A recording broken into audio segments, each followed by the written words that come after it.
Hello and welcome back to Off the Beaten Path. I'm your host, Stan Deaton with the Georgia Historical Society, and we welcome you to this podcast for the week of January 1st, 2026. We are recording once again this week from the Read Well department here at the Georgia Historical Society. I welcome you back.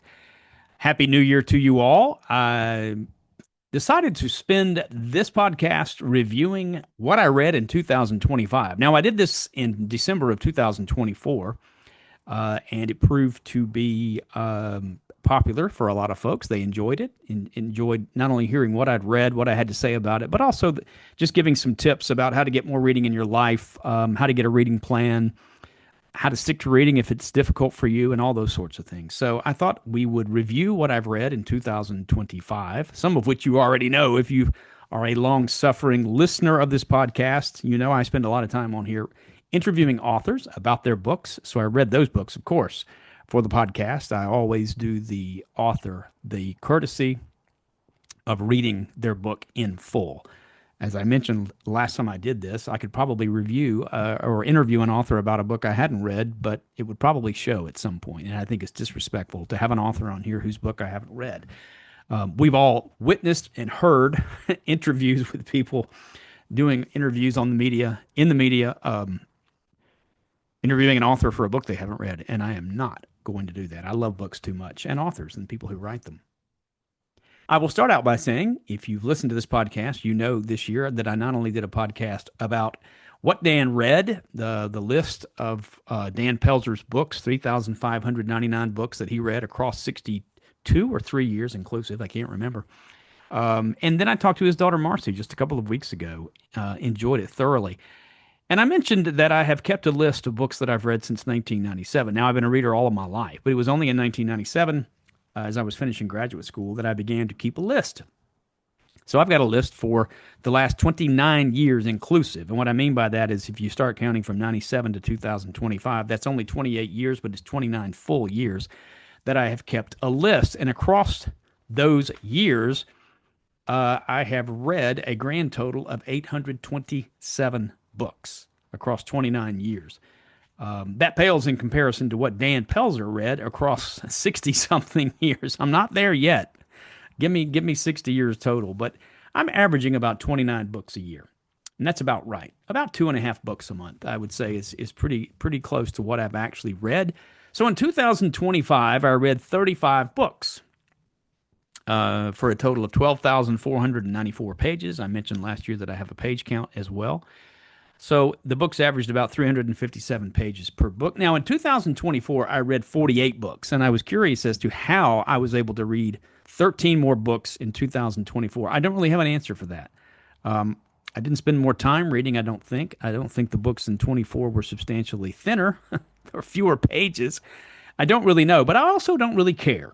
One of the things I talked about last year in this podcast was if you focus on a number or you set a goal of reading a number of books, I think what you'll end up doing is choosing books that are smaller so that you can get through them quicker so that your numbers will be higher. And I have tried to break that habit. Of course, much of the reading that I do is for this podcast. And so those books are as big as they are or as small as they are. If I see something that interests me or that I think is going to interest our audience, then I'll read it. I've got a pretty good list of things lined up in 2026 that I think you'll find of interest. I try not to just stick to American history. I try to read widely. Some of the books that we read last year had to do with the Civil War, had to do with world history, had to do with the internet and how our brains are being rewired. And so they're all over the place. But for this podcast last year, I read 15 books. So 15 of the 35 books that I read were for this podcast. All the rest I read for pleasure, for education, for illumination, something that I was interested in, something that I wanted to know about. Of those 35 books, it will not surprise you, given that you've listened to this podcast, you know that I talk about biography, I talk about history, sometimes memoir. 27 of the books that I read last year out of 35 were nonfiction in one way or another. So that's a pretty good sizable chunk. In fact, it comes out to about 77%. So higher than the percentage last year. So really, three out of every four books I read this year was nonfiction. Those were broken down variously between history, biography, memoir, essays, short stories. I read eight fiction books, whether they be epistolary novels, whatever they were, eight fiction books. Would love to have read more, but a lot of the reading that I do for this podcast keeps me busy. As I mentioned last year, I haven't interviewed an author of fiction for this podcast. I still that deficiency is there. I would like to cover that in this next year. So, what did I read in 2025? Well, I won't talk about the books that I did for the podcast. You know about those going all the way back to January of last year. Let's see, when I read Somewhere Toward Freedom by Ben Parton, my good friend Ben Parton, who teaches at Georgia Southern. He was the first book that I read of the year, and is one of the first podcasts that I did. I started in January reading his book. One of the nonfiction books, I will say I read a good bit, not a good bit, but I did read some philosophy this year, starting with two books that are published as one from Japanese literature. And this was a new direction for me. I mentioned last year that there is always a number of books. I never set a goal to read a number of books in a year. But every year I think to myself, this is going to be the year when I read, I've got like three or four books that are really big books. And I want to try to get through them. And yet somehow every year passes and they're still sitting on my shelf unread. One of them is, as I mentioned last year, The Power Broker by Robert Caro, his monumental biography of Robert Moses. That probably clocks in at like 1,200 pages or something like that. One of them is Religion and the Decline of Magic by Keith Thomas, published in 1971, a groundbreaking book about, as its title suggests, the turn away from the belief in magic toward belief in revealed religion. This is a book I actually managed to purchase in hardback this year. Those are difficult to find and not a little expensive. I didn't pay that much for it, but it's more than a paperback book. But there it sits unread. One of the books is The Making of the English Working Class by E.P. Thompson, which I read quickly many years ago, almost 40 years ago now, in graduate school at the University of Georgia. I would like to take the time it takes to read that 800 and I think 80-page book. It's a whopper. And I want to read slowly and absorb the ideas and take notes from those books and give them the time that they deserve. Well, another book that I have decided that I need to read and get through is The Tale of Genji. This is a book from Japanese literature that was written about 1,000 years ago. It's a whopper. It's an epic story. And in reading about that book, I haven't read it. I received the Royal Tyler translation a couple of years ago, and it in the Penguin paperback edition, and it's a big book. But in reading about it, I came across two other titles that were quite short and had been published together in a Penguin paperback edition. And these are two books written by Buddhist monks about 100 years apart. The first one is called Essays in Idleness, and it is by a Buddhist monk named Yoshida Kinko. He was a poet, essayist, and noted calligrapher who lived in the late 13th century. The other is a book called Hojoki, or, as it's translated, The 10-Foot Square Hut by a Buddhist monk named Chomei. And I'm probably mispronouncing that, and I apologize for that. Kamo no Chomei, a prominent poet, essayist, and musician associated with the court in Kyoto. And he decided at the age of about 50 to become a Buddhist monk and retire to live in a hut beyond the city limits, a 10-foot square hut. And he wrote about that experience. Now, these books are considered classics in Japanese literature.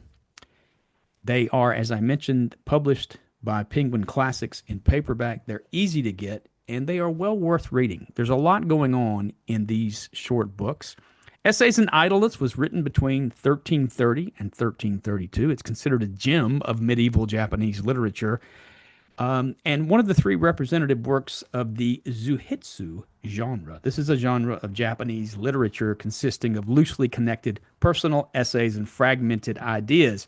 The other two, I've mentioned one of them, the Hojoki, or the 10-foot square hut.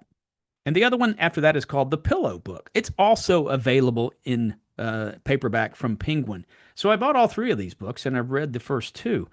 Um, the book, Essays in Idleness, comprises a preface and then 243 passages, varying in length from a single line to a few pages. And the one consistent theme in this book is the impermanence of life. Well, what do we mean by that? Well, there's a very famous opening sentences, the very famous opening sentences in Essays in Idleness. I'll read them to you. On flows the river ceaselessly, nor does its water ever stay the same. On flows the river ceaselessly, nor does its water ever stay the same. The bubbles that float upon its pools now disappear, now form anew, but never endure long. And so it is with people in this world and with their dwellings. Death in the morning, and evening another birth. This is the way of things, no different from the bubbles on the stream. Where do they come from, these newborn? Where do the dead go? I do not know. And so this is a common theme through this entire book. He is pondering on the impermanence of life and how we become attached to things and we become attached to people and how everything goes away. Now this in some ways is tied very loosely, it seems to me, to Stoicism, which is also a favorite subject that I like to read about and did read about some this year. I'll tell you about. Um, the passage that I just read about the river and the flow of the river never ceases, but it never stays the same. This is, of course, not unlike Heraclitus, the fragments of Heraclitus, the ancient Greek philosopher who saw the world as constantly in flux and who famously wrote, and I quote here, no man ever steps in the same river twice. So the other book, as I mentioned, is The 10-Foot Square Hut by Chomei, also a Buddhist monk. This was written in March of 1212, and it again focuses on the Buddhist theme of impermanence. As I mentioned, the author in his 50s moved further and further into the mountains, eventually living in a 10-foot square hut. So I just want to read you some passages from these two books. Again, from Essays in Idleness.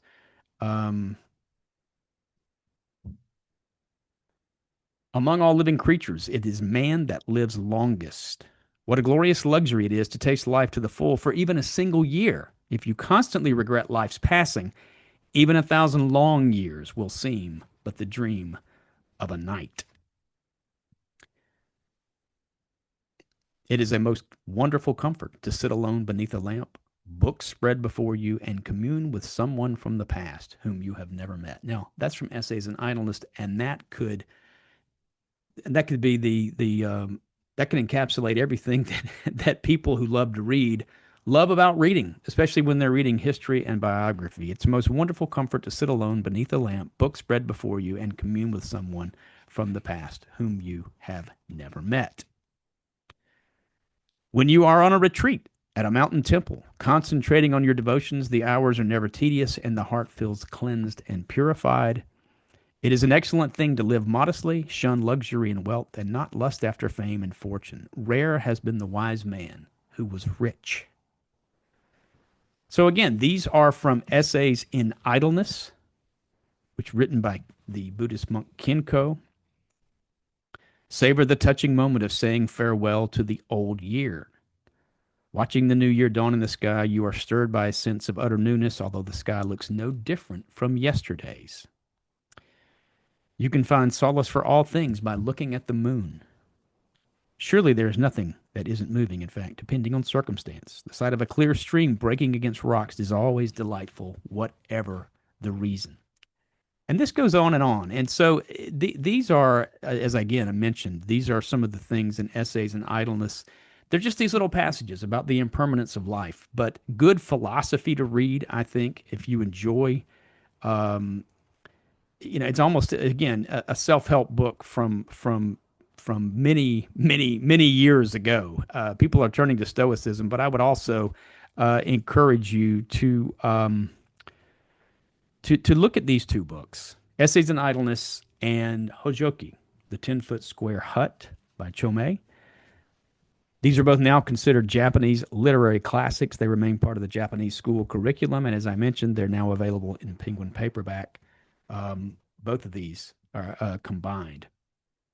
Now, one of the other books, so I read those back in early January. One of the other books I read was late in the year. Finished, I read in it for some time. This was a book by a Greek Stoic philosopher who was born into slavery about 50 AD, died in 135. This is Epictetus, and the book is The Discourses. And this was a book that I got in January, but I took my time. This is not one of those books you want to sit down and read through all the way, all at once, over a week or even over a couple of days. There's so much in it that I think you want to take your time going through it. And that's what I did. Now, as I mentioned, Epictetus was a Greek Stoic philosopher. He studied under Musonius Rufus, who was a first century Stoic philosopher. Epictetus, after obtaining his freedom, founded a school of philosophy. And of course, the Stoics, there's a lot of different things, and people really confuse nowadays. A lot of people read Stoicism and they boil it down to you're supposed to somehow live without emotions. That's not at all the case. But that you should learn to not only control your emotions, but understand that all external events that happen are beyond our control. The discourses of Epictetus are a series of informal lectures that were written down not by Epictetus, but by his pupil, Arrian, about 108 AD. 4 of the original 8 books still survive. Heavily influenced other writers, notably Marcus Aurelius, who is probably the most famous Stoic in his Meditations. To Epictetus, all external events are beyond our control. He argues that we should accept whatever happens to us calmly. The only thing that we can control, the Stoics said, are the way that we react to things. However, individuals are responsible for their own actions, which they can examine and control through rigorous self-discipline. Epictetus not only had a huge influence on Marcus Aurelius and his Meditations, but on Enlightenment thinkers like Voltaire, Montesquieu, Diderot, and Pascal. Again, worth reading. Take your time as you go through. Here's a sample. Just reading at random, and here are things that I've underlined. I must die, but must I die bawling? That is, crying. I must be put in chains, but moaning and groaning too? I must be exiled. But is there anything to keep me from going with a smile, calm and self-composed? It's only my leg you will chain. Not even God can conquer my will. That's the kind of attitude, he says, you need to cultivate if you would be a philosopher. The sort of sentiments you should write down every day and put in practice. I have to die. If it's now, well, then I die now. If later, now, well, then I'll take my lunch. Since the hour for lunch has arrived, and dying I will tend to later. When someone is properly grounded in life, they shouldn't have to look outside themselves for approval. And so it goes on in this vein for many pages. And of course, it's much deeper than that. I don't mean to just quote it like, some sort of fortune cookie. But Epictetus is also, I think, worth spending some time with. Greek Stoic philosopher. One of the other books I read this year that I received as a gift and enjoyed very much is a biography of Marcus Aurelius, who's one of the great Stoic philosophers that I think you would enjoy. It's in the Ancient Lives series. It's called Marcus Aurelius, the Stoic Emperor. The author is Donald J. Robertson. It's a rather short book, probably 180 pages of text, as I mentioned, published by Yale University Press. It's part of the Ancient Lives series that Yale has been publishing. But it goes into the kind of emperor that Marcus Aurelius was. He, of course, lived in the 2nd century AD. He became a Stoic, and I learned this from reading this book, in part because of the influence of Hadrian. You've heard of Hadrian's Wall that separates Scotland from England. Hadrian was not a Stoic philosopher. He was ruled by his emotions. You never knew from one minute to the next what you were going to get with Hadrian. And he set an example that Marcus Aurelius did not want to follow himself as emperor. And so he studied the Stoics to learn to control his emotions and not let them control him. He said that any man who would govern others must be able to govern himself first. So enjoyed reading about Marcus Aurelius. That was one of the books that I read this year, along with the other books that I mentioned in philosophy. Well, what else did I read this year besides philosophy? Well, you know about some of the books. I did a podcast on July 2nd of last year about what I had read during the summer, in addition to the books I was reading for the podcast. But some of the fiction that I read this year of note and interesting, besides the things that I talked to you about, was a novel, one of them by Kaylee Ann Bradley, entitled The Ministry of Time. I read this back in April. Read the review by Ron Charles in the Washington Post that actually dated to May 3rd, 2024, and thought, boy, that sounds interesting. And it was. It was a book about time travel. If you enjoy time travel or reading about it or thinking about it, what if you bring some people from the past into the present and they have to live? What would it be like? And this is a book about that very subject. Have to believe they're going to make a movie about it or even a miniseries at some point, of several part series. I mentioned last year that there are several series that I am reading, both in nonfiction and in fiction, and one of those is by Nina Stibbe.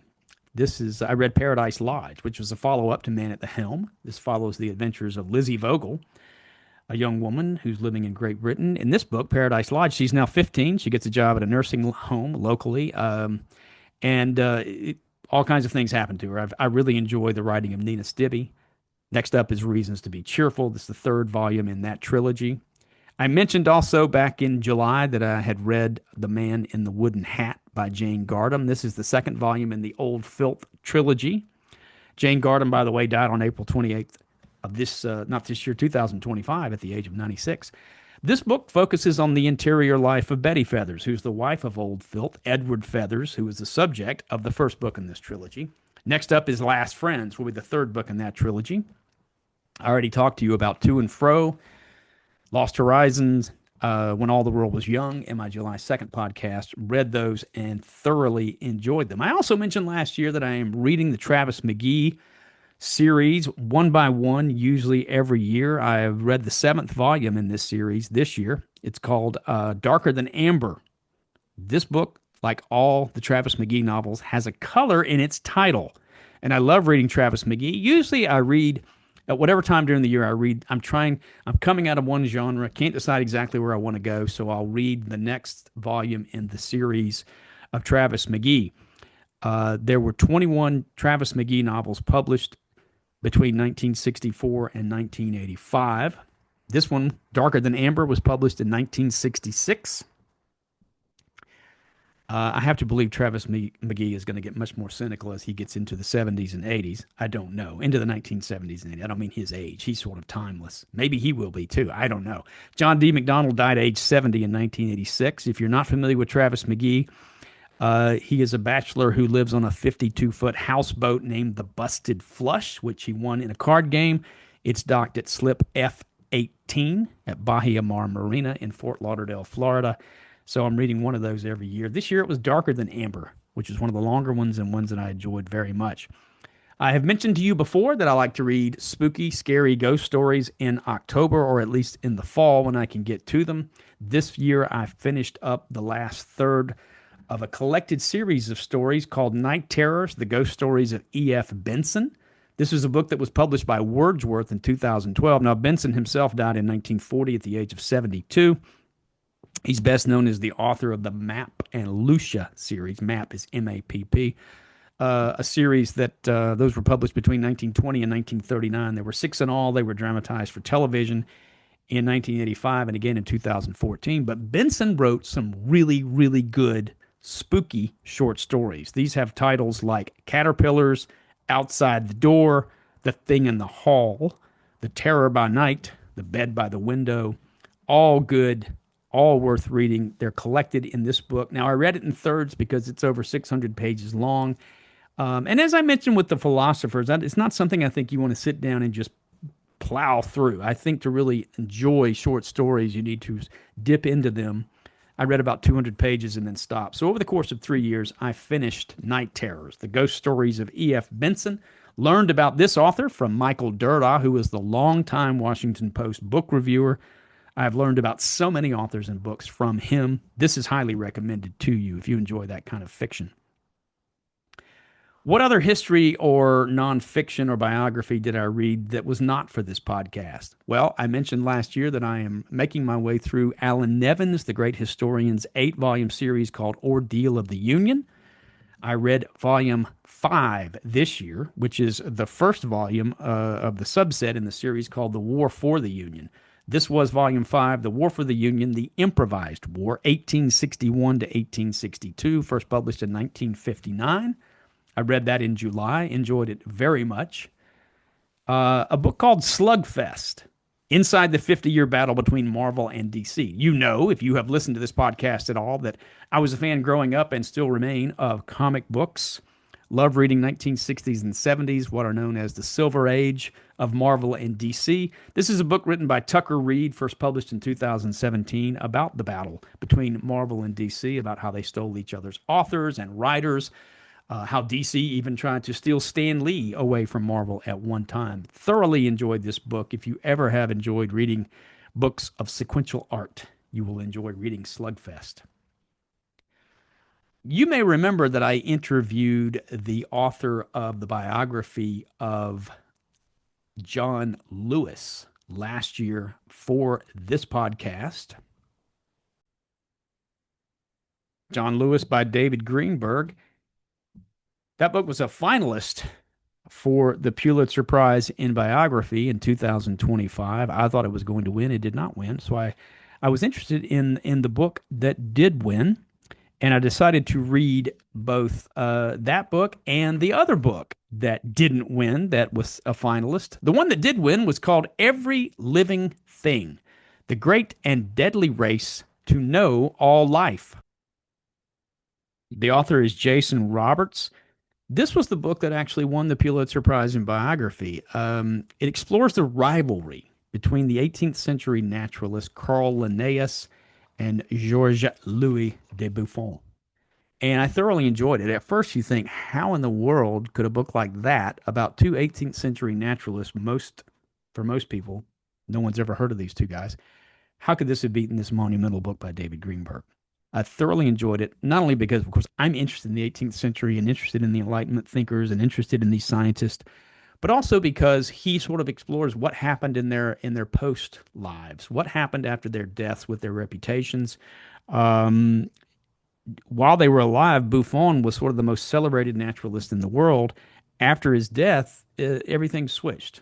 Linnaeus and the Linnaean system, as it's known, are now, of course, widely known, and he details how that happened. Thoroughly enjoyed that book. I decided to also read the other book that, like David Greenberg, was a finalist for the Pulitzer but didn't win. And this was a book by Amy Reading, or Reading, entitled The World She Edited, Catherine S. White at The New Yorker. This was published in 2024. It was a finalist for the Pulitzer in Biography. It was a finalist for the National Book Critics Circle Award. Catherine Sargent White, helped shape 20th century American literature through her work as an editor of fiction and lots of other things at The New Yorker. She was there practically when The New Yorker began in 1925, 100 years ago. Particularly for women writers. She was important. She helped shape women writers like Elizabeth Bishop and Mary McCarthy. She was married to Elwyn Brooks White, E.B. Andy White, who, of course, was the author of Stuart Little and Charlotte's Web. She was the mother of Roger Angell, who himself wrote for The New Yorker, who died at 101 in 2021. I thoroughly enjoyed reading this book. And in fact, what happened after I read it, and as I read it, because the author does such a thorough job, it's almost a history of the New Yorker magazine. And the New Yorker, as I mentioned, celebrated its centennial in 2025, so there's a lot out there in the media. I have a subscription to the New Yorker, a digital one, not to get the hard copy of the magazine, because it comes every week, and it's impossible to read it all, and they stack up on you, and they make you feel guilty. So if you read it digitally, it's no problem. But she references all of these authors and things that were written back in the 1920s and 30s and 40s. And if you have a digital subscription, you can go back and read every issue of the New Yorker ever published since 1925. So it was a pleasure to go back and read some of the authors that Catherine White edited for the New Yorker. Thoroughly enjoyed this book. Have thoroughly enjoyed being able to go back and read. I've become much more interested in the New Yorker as a historical artifact. It remains one of the most popular and successful magazines in history. So thoroughly enjoyed that book as a finalist. Again, all three of these books were worthy of winning the Pulitzer, but every living thing is the one that won. But congratulations to all three of those authors, including our friend David Greenberg, who I thought was going to win because John Lewis was a terrific book. One of the other nonfiction books I read, a gift called Will My Cat Eat My Eyeballs? Let me see if I can say that again. Will My Cat Eat My Eyeballs? And Other Questions About Dead Bodies. This was written by Caitlin Dowdy in 2019. You may remember that last year I read a book called Smoke Gets in Your Eyes about how she became an undertaker, how she began working at a crematory and became fascinated with death and dead bodies and trying to demystify it for all the rest of us. And her books are thoroughly enjoyable. This one takes its title from answers she supposedly gave to children's questions about death, decomposition, and dead bodies. And of course, she answers them with humor, with science, with facts, just trying to take, I think, some of the mystery and the fear away from the idea of dying and dead bodies. I thoroughly enjoy her work and highly commend it to you.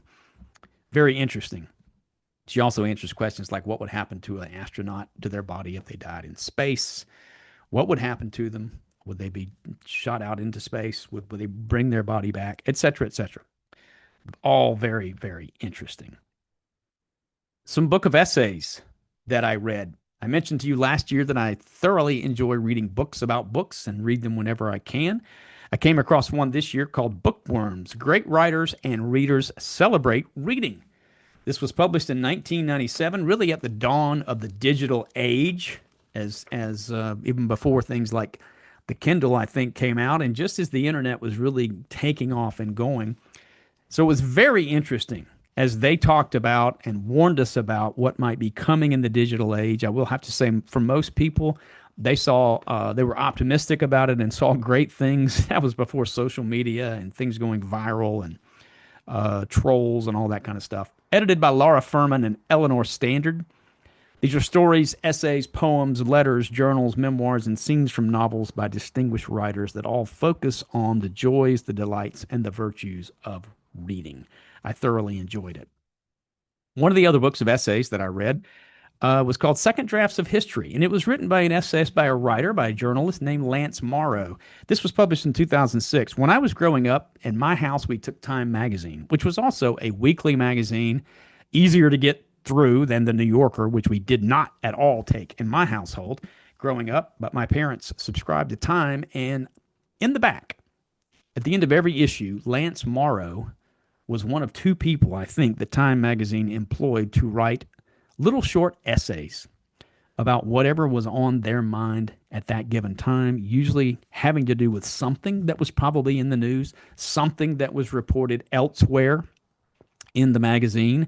Lance Morrow died in late 2024 at the age of 85, and he sort of came back into my consciousness, and I thought, I wonder if any of those wonderful essays that I used to read have been captured in book form, and they have. So I got his Second Drafts of History this year. I also bought his memoir called The Sound of Typewriters. I plan to probably read that. So it's a much shorter read. The essay that Lance Morrow wrote about September 11th alone makes the book worth reading. He wrote it in the afternoon after the second tower fell, and it is filled with righteous anger and was somewhat controversial, but worth reading. Lance Morrow is an essayist whose passing has been mourned by other writers, other editorialists, other essayists, and I highly commend him to you. Check out his books. I think you will enjoy reading them. So those are some of the 35 books that I read this year. I did not set out to read 35 books. I set out to read good books. that would work on me and in me after I put them down. As I mentioned, 15 of them I read for the podcast, and that's probably about what will happen in this next year. Um, and what a thrill it was to talk to some of the authors of the books in this podcast.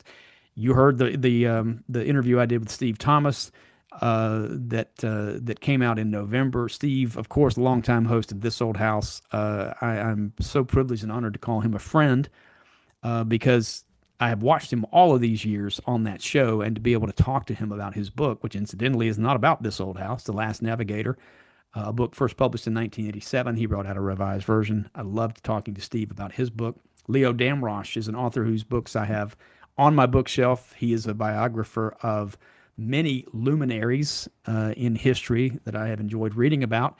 This one was about Robert Louis Stevenson, one of my favorite authors. What a thrill to talk to him. Tom Johnson talked to me about his new memoir entitled Driven. Of course, he worked with Ted Turner and Lyndon Baines Johnson, and wow, what a great memoir it was to talk to somebody who knew these important historic figures up close and personal. One of the other books I read was by Samuel Flagg Bemis, who was a historian of some note who died about 50 years ago. He was a historian of American diplomacy. He was probably the foremost biographer of John Quincy Adams. I read the second in his two-volume biography of John Quincy Adams called John Quincy Adams and the Union. I finished that back in August. Thoroughly enjoyed it. Read the Eastern Press edition, which was also a joy, of course, just to hold and to have that leather. The leather book was a handsome book and a nice read. I mentioned some of the other books I read over the summer earlier. What a privilege to talk to the historian Joyce Chaplin last year about her book, The Franklin Stove. Joyce Chaplin is one of the foremost historians of early America. Her book about South Carolina that came out in the 1990s called An Anxious Pursuit. It's about the rice cultivation in low country South Carolina. Was one of the books that I had to really become familiar with as I was writing my dissertation. So what a pleasure and a privilege 30 years later to get to talk to Joyce Chaplin about her book, about Benjamin Franklin and his stove and its implications for the environment, as she called it, an unintended American revolution. I talked to Robert Edsel about his book, Remember Us, about World War II. Judy Giesberg's book, Last Seen, about the search by formerly enslaved people to find their loved ones. Our great friend here at GHS, Steve Oney, his book called On Air, The Triumph and Tumult of NPR. He's a duly distinguished fellow here at the Georgia Historical Society. I've known him for over 20 years. Got to talk to him. John Ferling, one of the foremost historians of the American Revolution. Talked to him about his book, Shots Heard Round the World. Read that book back in March, and John says it's his last book on the American Revolution. I'll believe that when I see it. The longest book I read, the biggest book of the entire year, was Stuart Banner's book, The Most Powerful Court in the World, A History of the Supreme Court. Dr. Banner came on here and did a podcast with me about that book. That book clocked in at 658 pages, which was the longest book, the biggest book that I read all year. Witold Rybczynski, The Driving Machine, A Design History of the Car, a fun book I read back in January. I talked to him in February on this podcast. Just enjoyed all the books that I read. No one, as I said last year, no one forces me to choose the books that I do. I get no pressure from publishers or agents or anybody else. These are books that I just find interesting and hope that you do too, across a wide range of subjects and chronology. I want to move on to a couple of other things. There are obviously many ways to get reading into your life if you are a reader. One of the ways that you can do that now that people really find enjoyable, and it's just easier than ever. It's been around for quite a while now. And of course, I'm talking about audiobooks.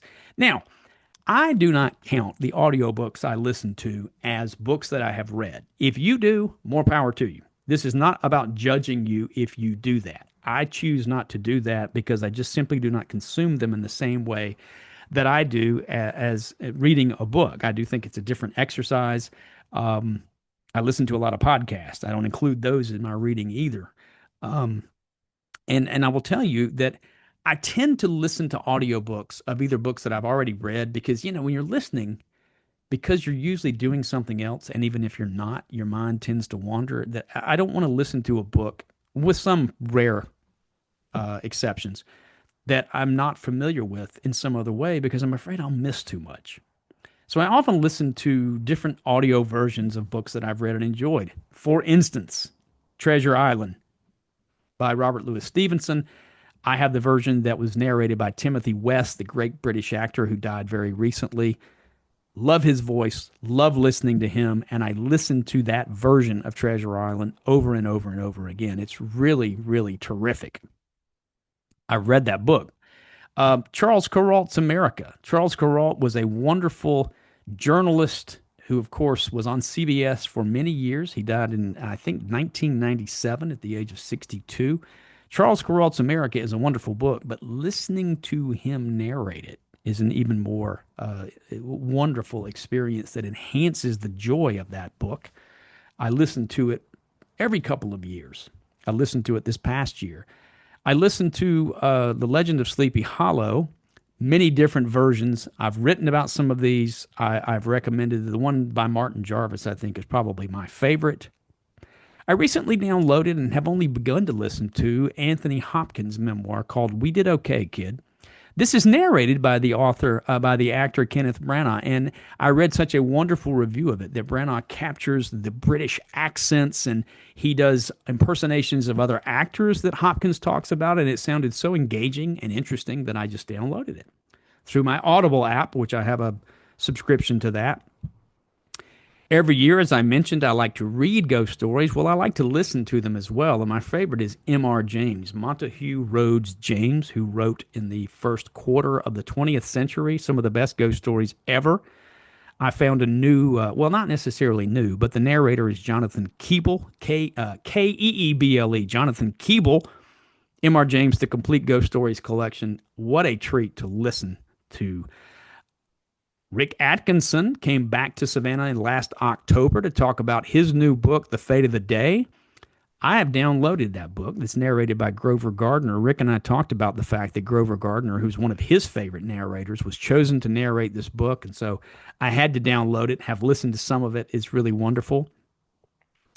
He suggested a book to me called Homer and His Iliad by Robin Lane Fox. It's narrated by Stephen John Shepherd, I think, and I decided to go ahead and buy the book. Sometimes that happens too. I'm listening to a book and I think this is so interesting. I want to. This was a case where I hadn't read the book before, and I thought I want to read it. You can find these things called Audible originals that are not really books, but they're almost like little short classes about so many interesting things, and I have discovered so many of these and enjoy listening to them. One of the ones I listened to this year was called Wolves and Werewolves in History. No, excuse me. Wolves and Werewolves in History and Popular Culture. It's narrated by Shannon Scott, part of the Great Courses series. She does such a wonderful job of bringing this subject to life. It was fun to listen to that in October. I also listened to Classics of Horror, Frankenstein, Dracula, Dr. Jekyll, and Mr. Hyde by James Krasner, which is also part of the Great Courses series. Listen to an Audible original about a subject near and dear to my heart, the history of bourbon by Ken Albala, Albala, also part of the Great Courses series. Thoroughly enjoyed it. So much of it. This is one of those things I'll have to listen to about 100 times because there's so much about the process of making bourbon. It's a scientific process. My brain is not wired for science. That's why you're listening to me talk about history. But this was a fascinating course that I listened to this year, the history of bourbon. I mentioned M.R. James. I listened to David Suchet's narration. You may know him, of course, as the voice and the actor who played the great Agatha Christie detective Poirot. He has done for Audible several of M.R. James' classic ghost stories. He has narrated the tractate Midot, Oh Whistle and I'll Come to You, My Lad, A Warning to the Curious, The Ash Tree, Casting the Runes. I listen to those every fall and thoroughly enjoy it. Bill Bryson, who is one of my favorite authors, most famous for A Walk in the Woods, but he's written many, many, many, many, many other books. He recorded an Audible original called The Secret History of Christmas, which I listened to. I didn't read it, and I listened to it this past December. I've listened to it many times and enjoyed it. The great courses themselves are available by on Audible audio. They're like audio books. Get the words out here. One of the ones I listened to this past year was by Richard Bell, Professor Richard Bell, called America's Long Struggle Against Slavery. Listened to Robert Buchholz's History of England from the Tudors and the Stuarts. That's a rather long course, but thoroughly enjoyed that. I listened to a course taught by Alan Charles Kors called The Birth of the Modern Mind, the intellectual history of the 17th and 18th centuries, about so many of my favorite authors. It's all about the Enlightenment and how that changed the course of history. Uh, and just, I cannot recommend that course to you enough. If you're at all interested in Voltaire and the great thinkers of the 17th and 18th century. Now, I mentioned the ghost stories of M.R. James. There are many different iterations of that I listened to. Derek Jacobi, another great British actor, has narrated two different volumes of the ghost stories of M.R. James. Timothy West, the actor I mentioned who narrated Treasure Island, has narrated nearly every book that was published, or written, I should say, by Anthony Trollope. Now, not all of them. They're not all out there. But the Barsetshire series, he narrated. He narrated many other Trollope books. If you enjoy reading Anthony Trollope, and I really do, and I love Timothy West, listening to his voice. So this has been a match made in heaven. I've really enjoyed listening to Timothy West narrate the books of Anthony Trollope in the Barsetshire series. Currently, Dr. Thorne is the one I'm listening to. Now, I've saved the best for last. The book that I probably listened to more than any other collection of stories and novels that I have listened to on audiobooks since I really began listening to audiobooks in 2015 is the Complete Stories of Sherlock Holmes. Written, of course, by Arthur Conan Doyle, but narrated, read by a fellow named Charlton Griffin.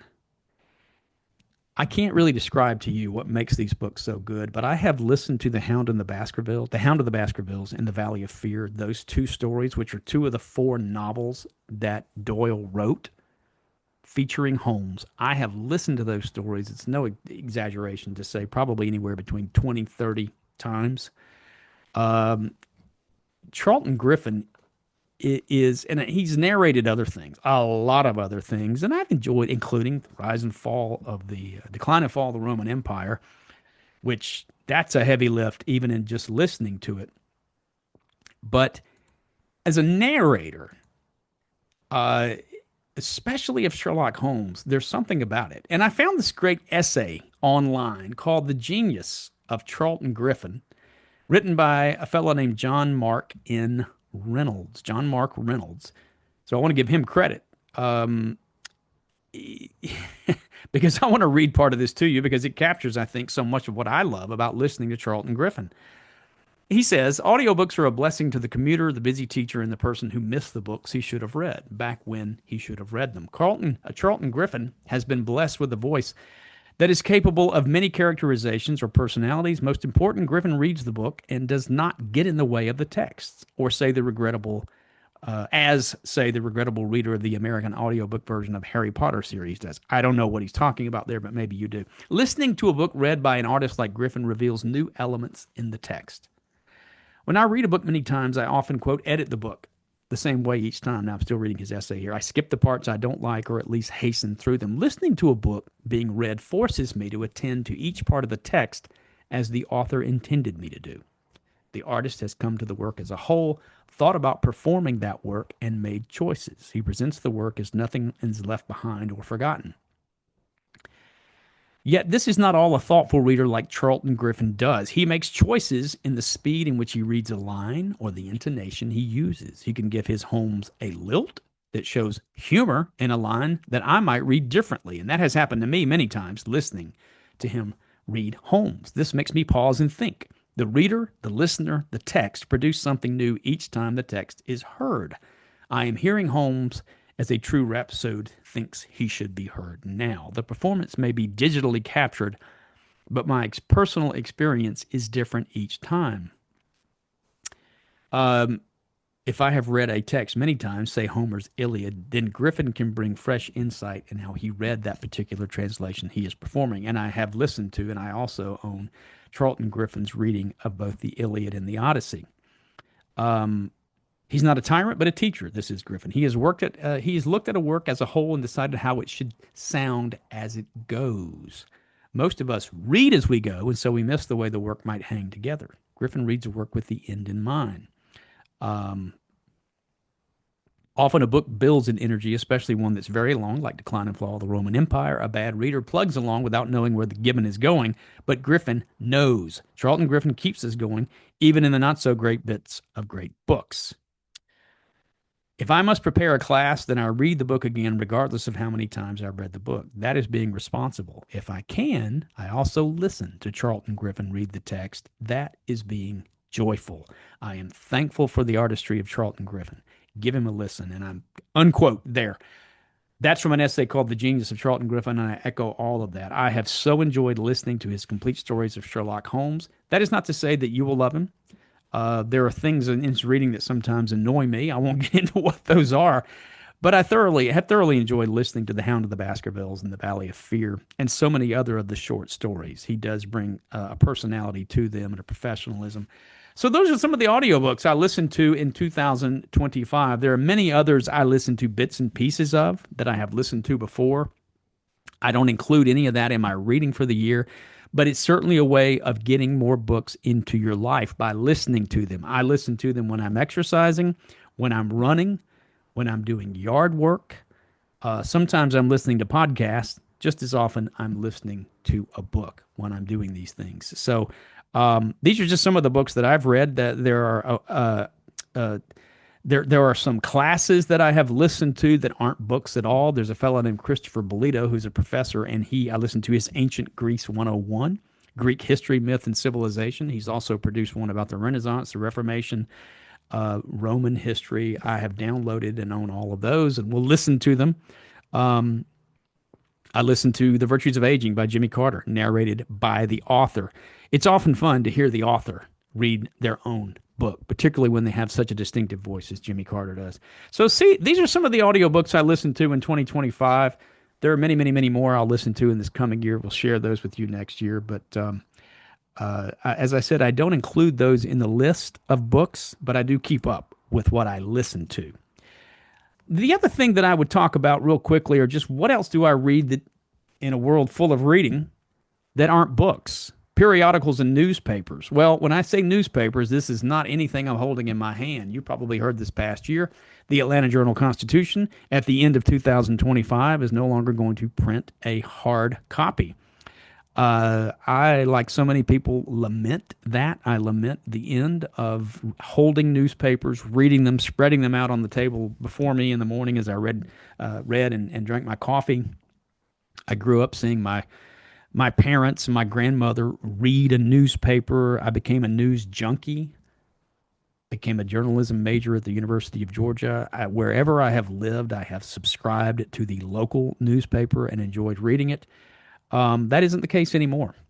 It's either become impossible, again, because companies just don't print them anymore.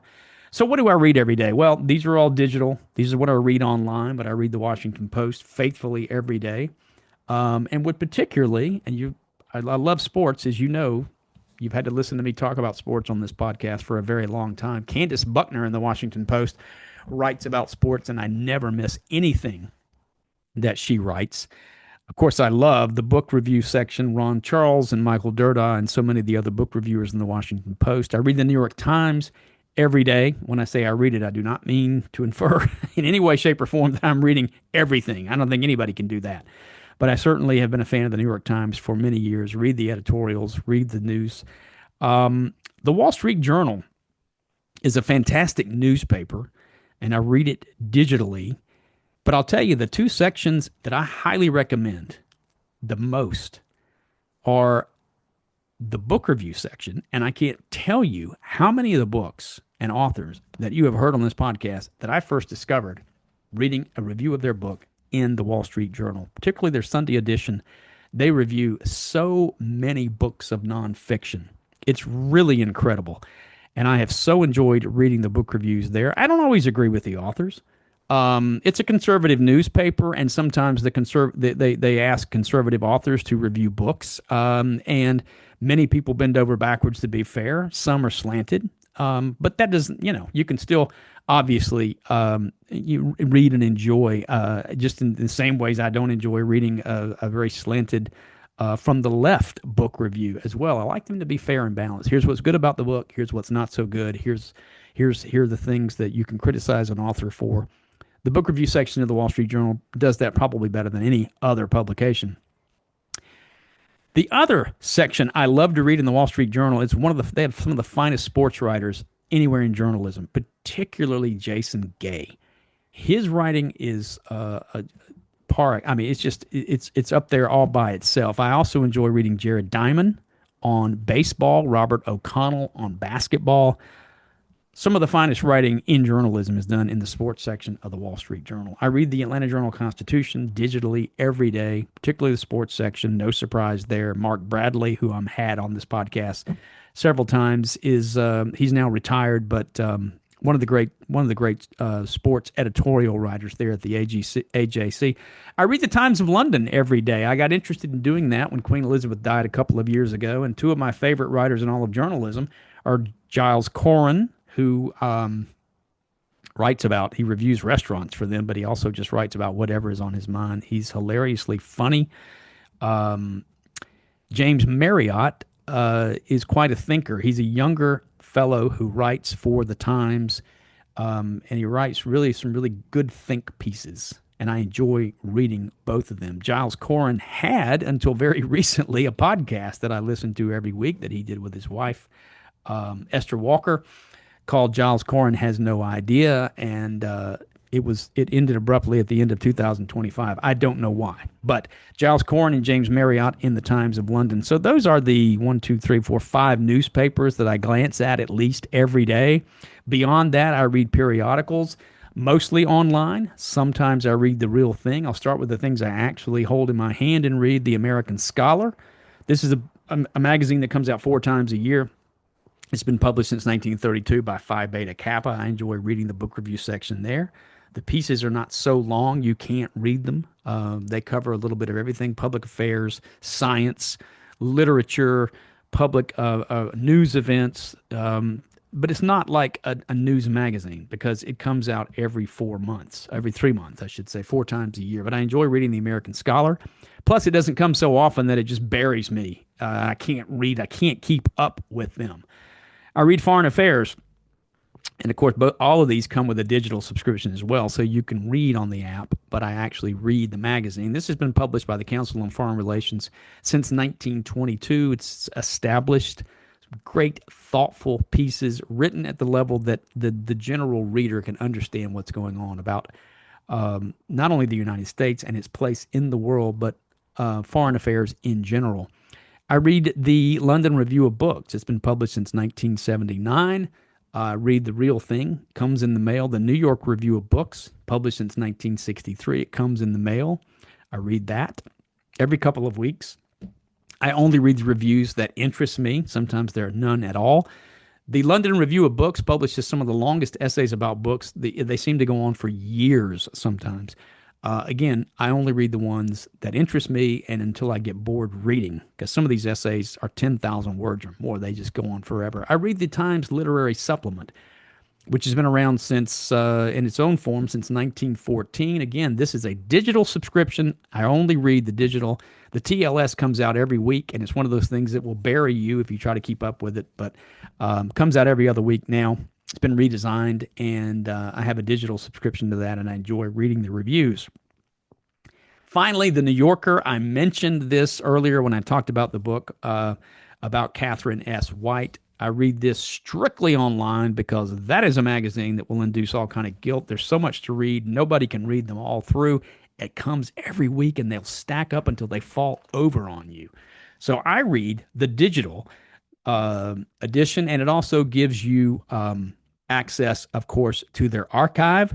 I have a digital subscription to the National Geographic. Also gives you access to the complete archive of the Geographic going back to about 1888. So it's really fun to be able to go.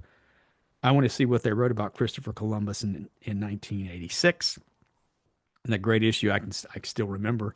And it keeps you from having to like stack up these yellow magazines for 100 years when you can read it digitally.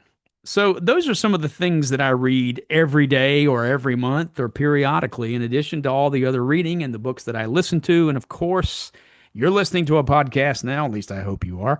I listen to them as well. I mentioned Giles Coren's podcast that no longer is produced that I enjoyed reading.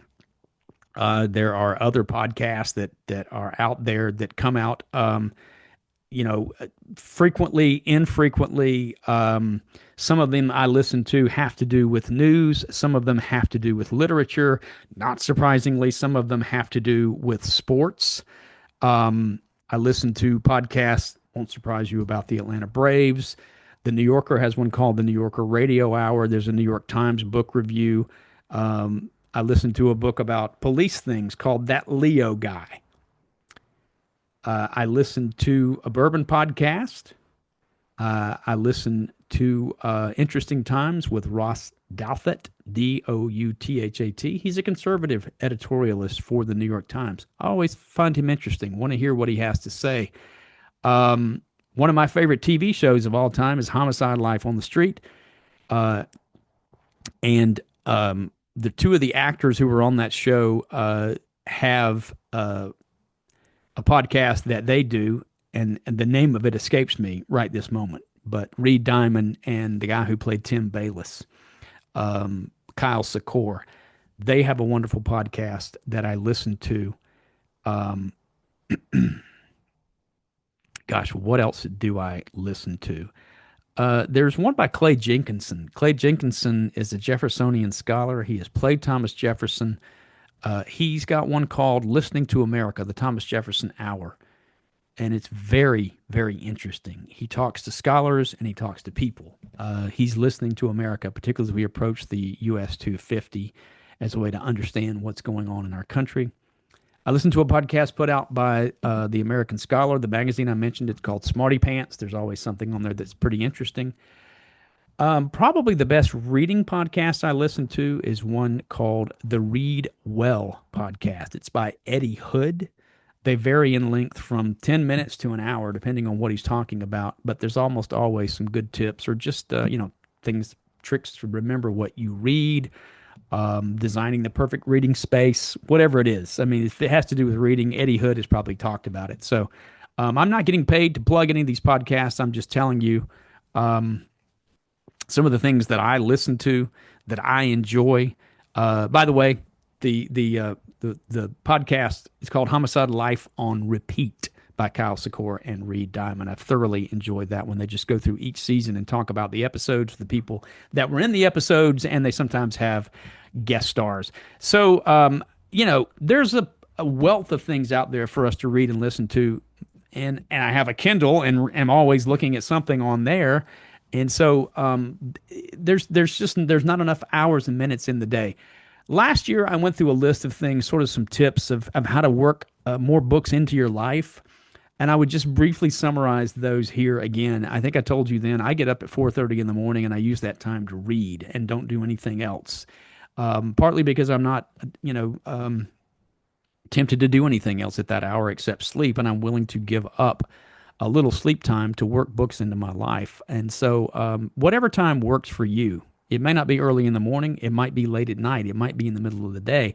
But try to set aside some time every day to read and guard that time jealously, because there will be things and people who want to take that time away from you. You may look around and go, this goes into one of the things I talked about is don't feel guilty. Often as we're reading, we look around and go, I really should go pick up the dry cleaning, or I should vacuum. That's one of the reasons I read so early. I'm not tempted to do anything else except read or except sleep. But whatever time you set aside, don't feel guilty for that time. That's your time to read. Reading is a form of self-care, and self-care is very important in our society. So don't guard that time jealously. And don't wait for ideal conditions. I talked about this last year too. For a lot of people, they sit down and go, this chair's not comfortable. The light's not good. My coffee is not, it needs to be heated up. Whatever, something's not right. The clothes I'm wearing are uncomfortable. The ideal conditions may not exist for reading. Don't let that stop you from reading.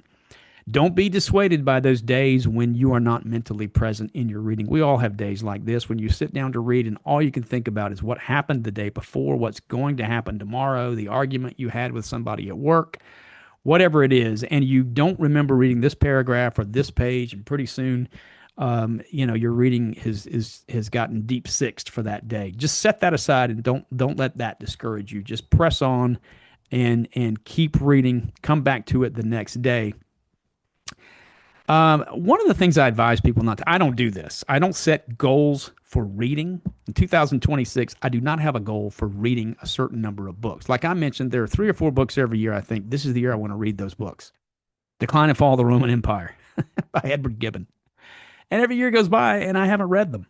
And as I said last year, you think to yourself, well, Deaton, what's keeping you? You could just read them. And I absolutely could.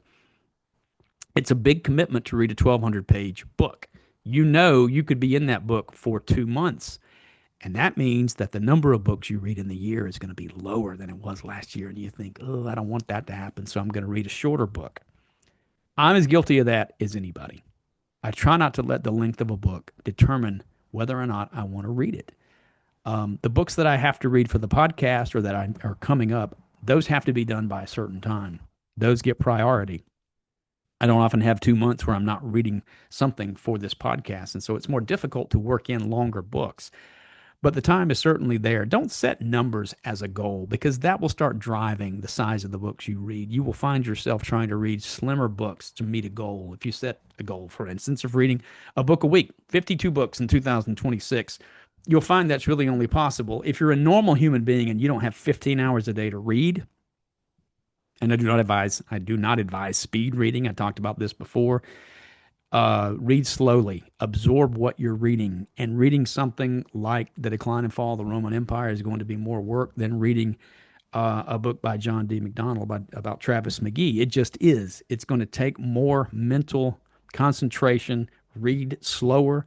So it's going to take even longer to read a big book, probably, than it would. But that's okay. The goal is not to get through it. The goal is not to get it down on your list and say, I read 500 books when you can't remember any of them. Remembering what you read is difficult enough in the most normal times with any reader, and I'm as bad about it as anybody. I can look at this list of books that I read last year. I don't know that I could pass an exam about what they're about. Now, at this point, when I read them, I probably could. But retaining what you read is hard enough without piling on and reading so fast or so many that you really can't. Don't let reading become a chore or a project. Don't set numbers as a goal. Set as your goal that I'm going to read 15 minutes a day or 30 minutes a day or an hour every day. When you do that, if you make the time to read your goal, then the numbers and the pages will take care of themselves. So that's my year in reading. I hope you enjoyed listening to it. Whatever your goals are next year, I hope that you will read. Reading has never been more important, and it apparently is still extremely popular. And I know this because of things like What Dan Read. There's a huge appetite out there for being inspired to read, reading about other people who have read and who have read really great books and who weren't afraid, as Dan Pelzer wasn't, to tackle some really big subjects and some really long books and just read them. I want to do that too. I want to keep reading good stuff as long as I possibly can. As I said, reading is a form of self-care. Getting enough sleep is a form of self-care. That's the hardest part about getting up early in the morning, is going to bed early enough to make sure you get enough sleep. Exercise is a form of self-care. Do all these things together and make 2026 a great year. Whatever you're reading, I wish you great success and great luck. Tell me about it. Tell me how it goes for you. Write to me at sdeaton@georgiahistory.com. I wish you great good luck in the new year in your reading, and I deeply appreciate you listening to this podcast. The hardest working producer and engineer in show business, the producer of this podcast, as well as the czar of our Tallahassee office, is our very own and indispensable Brendan Cannonball Crellin. Learn everything about the Georgia Historical Society at georgiahistory.com and the Georgia History Festival at georgiahistoryfestival.org. If you're a fan of Today in Georgia History, and who isn't, check it out at the completely redesigned website at todayingeorgiahistory.org, and you can see it and hear it currently airing twice a day on TV and radio on Georgia Public Broadcasting. You can find this podcast anywhere you can find podcasts, including YouTube and YouTube Music. You can also find Off the Beaten Path on the podcast app on your phone, and I would ask you to please leave a review on the Apple Podcast app, which would be most helpful and appreciated. If you enjoyed this podcast, please follow, subscribe, and share with a friend, and drop me a line at sdeaton@georgiahistory.com. Be sure and like Off the Beaten Path on Facebook as well. You can also treat yourself to every podcast, every blog, and every dispatch from Off the Beaten Path at deatonpath.georgiahistory.com. Stay safe, stay strong. I'm Stan Deaton with the Georgia Historical Society. As always, thank you for listening.